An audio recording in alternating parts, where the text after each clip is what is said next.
खुलुमबाय बड' लेटेस्ट आपडेटआव बयखौबो बरायबाय। गिबि निउज आपडेटआव दङ बर' रावा आसामनि मावख'फोराव लोगो राव महरै बाहायजासिगोन। थांनाय 1985 मायथाइयावनो आसामनि लोगो राव महरै बर' रावखौ गनायथि होदोंमोनब्लाबो बेखौ बाहायजानाय नुनो मोननाय जायाखैमोन। नाथाय थांनाय 27 जानुवारि खालारखालि जानानै थांनाय बर'नि थामथि गोरोबथाजों बर' रावखौ आसामनि लोगो राव महरै गनायथि होनायनि खोथाखौ मख'फानायनि उनाव रायजो सरकारा बेखौ मावफुंनो लानायखौ नुनो मोनदों। मैया बर' कसारी वेलफेयार अट'नमास काउन्सिल दाफुंनायनि सायाव गनायथि होनायनि थाखाय जथुमनाय आसाम सरकार केबिनेटआव बर' रावखौ थाबैनो आसामनि लोगो मावख'आरि राव महरै बाहायजेननाय जागोन होनना थिरांथा लायो। नैथियाव दङ बिटिआर खुंथाय गोहोआव फैनायनि उनाव इउपिपिएल दोलोनि गिबि मिरुआरि मावफुं मेल। गिबि खेबनि थाखाय इउपिपिएल दोलोआ क'क्राझार सहरनि सोनाब फारसे गौरां दैसानि सेराव थानाय बड'फा कालचारेल कमप्लेक्सआव मिरुआरि मावफुं मेलखौ मैया खुंफुंनाय जायो। इउपिपिएलनि मावफुं आफादगिरि रुनगोरा नार्जारिनि मासि सामलायनायाव खुंफुंनाय सिडब्लिउसि मेलाव बिटिआरनि गाहाय खुंगिरि प्रमद बर'जों लोगोसे मावफुं सोद्रोमा उकिल मोसाहारि आरो रनजित बसुमतारी मोनजों लोगोसे इउपिपिएल दोलोनि गुबुन गुबुन बिबानाव थानाय बिबानगिरिया बाहागो लायो।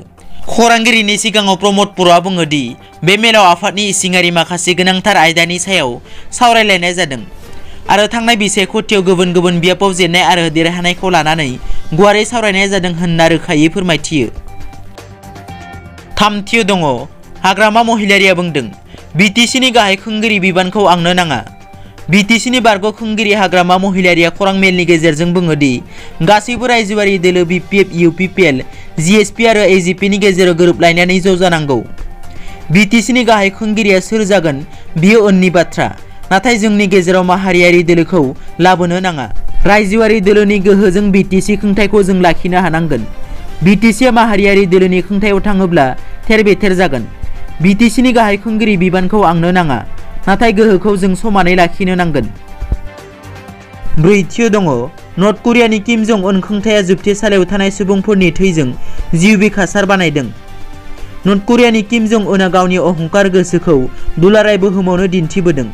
आथिखालाव किम जं उननि फिन मोनसे मुगैथाव रादाबखौ आमेरिकानि मोनसे गौथुमा सुराङाव लाबोदों। आमेरिकानि वाशिंटनाव थानाय सुबुं मोनथाय गौथुमा फोरमायथिनाय मोनसे फोरमाननि गेजेरजों बियो सुराङाव फैदों दि बन्दी खालामनानै दोननाय सुबुंफोरखौ नारसिननानै गोथै सोलेराव हा होनानै जिउ बिखासार बानायदों। लोगोसेनो हासारफोरखौ बिबार बागानफोराव बाहायनाय जादों होनना मिथिनो मोननाय जादों। बाथियाव दङ बलिउडनि समायना फावखुंग्रि राकुल प्रीतनि देहायाव कर'ना पजिटिभ। बलिउडनि समायना फावखुंग्रि राकुल प्रीतनि देहायावबो कर'ना पजिटिभ नुजाथिदों। राकुल प्रीतआ हायदराबादाव बलिउडनि मुंदांखा फावखुंगुर अजय देवगन आरो अमिताभ बच्चन बिथांमोनजों मेडे सावथुननि शुटिं खालामगासिनोमोन। बे बाथ्राखौ राकुल प्रीतआ गावनि अफिसियेल टुइटार एकाउन्टनि गेजेरजों टुइट खालामनानै फोरमायदों। दिनैनि रादाबा एसेनोसै। नोंथांमोना जुदि आंनि चेनेलखौ दासिमबो साबस्क्राइब खालामाखै अन्नानै साबस्क्राइब खालाम। गोजोन्थों।